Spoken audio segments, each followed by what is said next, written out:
अध्याय 3। मसीह मूसा से श्रेष्ठ है। भाइयों, आप पवित्र हैं, एक स्वर्गीय बुलावे के सहभागी हैं। इसलिए आप हमारे विश्वास के प्रवर्तक प्रधान याजक ईसा पर विचार करें। जिस तरह मूसा ईश्वर के घराने के सब कार्यों में ईमानदार रहे, उसी तरह ईसा भी ईश्वर के प्रति ईमानदार रहे, जिसने उन्हें नियुक्त किया। घर की अपेक्षा घर का निर्माता अधिक सम्मान के योग्य समझा जाता है। इसी तरह मूसा की अपेक्षा ईसा अधिक सम्मान के योग्य समझे गए हैं, क्योंकि हर घर किसी के द्वारा निर्मित किया जाता है, किंतु ईश्वर सभी वस्तुओं का निर्माता है। मूसा तो ईश्वर के घराने के सब कार्यों में ईमानदार रहे, किंतु सेवक के रूप में भविष्य में ईश्वर के प्रकट होने वाले संदेश के विषय में साक्ष्य देने के लिए, जबकि मसीह ईश्वर के घराने का अध्यक्ष बनकर पुत्र के रूप में ईमानदार रहे। ईश्वर का घराना हम हैं, बशर्ते हम अंत तक वो भरोसा और आशा अक्षुण्ण बनाए रखें जिस पर हम गौरव करते हैं। विश्वास द्वारा ईश्वर के विश्राम स्थान में प्रवेश। इसलिए आप पवित्र आत्मा के इस कथन पर ध्यान दें,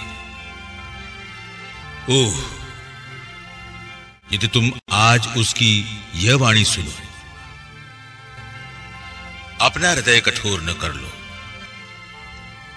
जैसा कि पहले विद्रोह के समय हुआ था।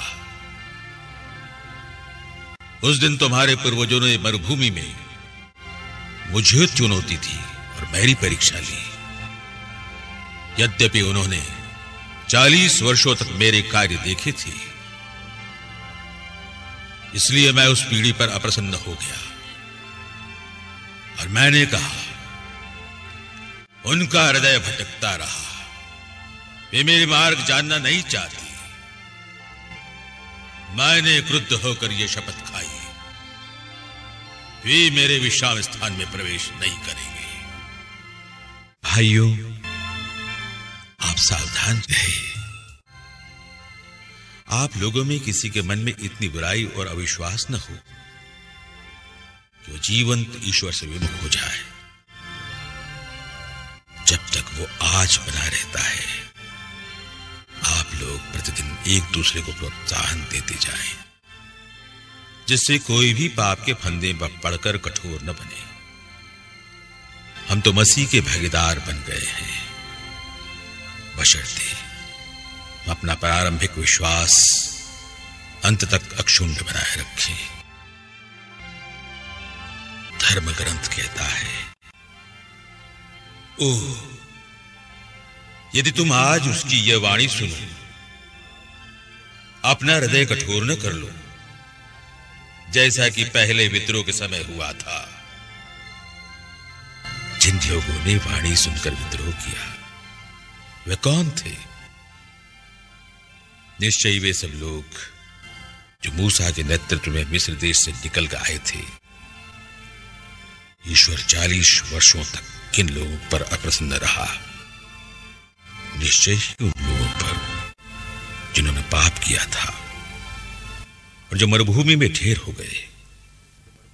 उसने किन लोगों के विषय में शपथ खाकर कहा कि वे मेरे विश्राम स्थान में प्रवेश न करेंगे?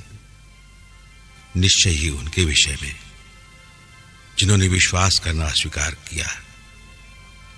इस प्रकार हम देखते हैं कि वे अपने अविश्वास के कारण प्रवेश नहीं कर पाए।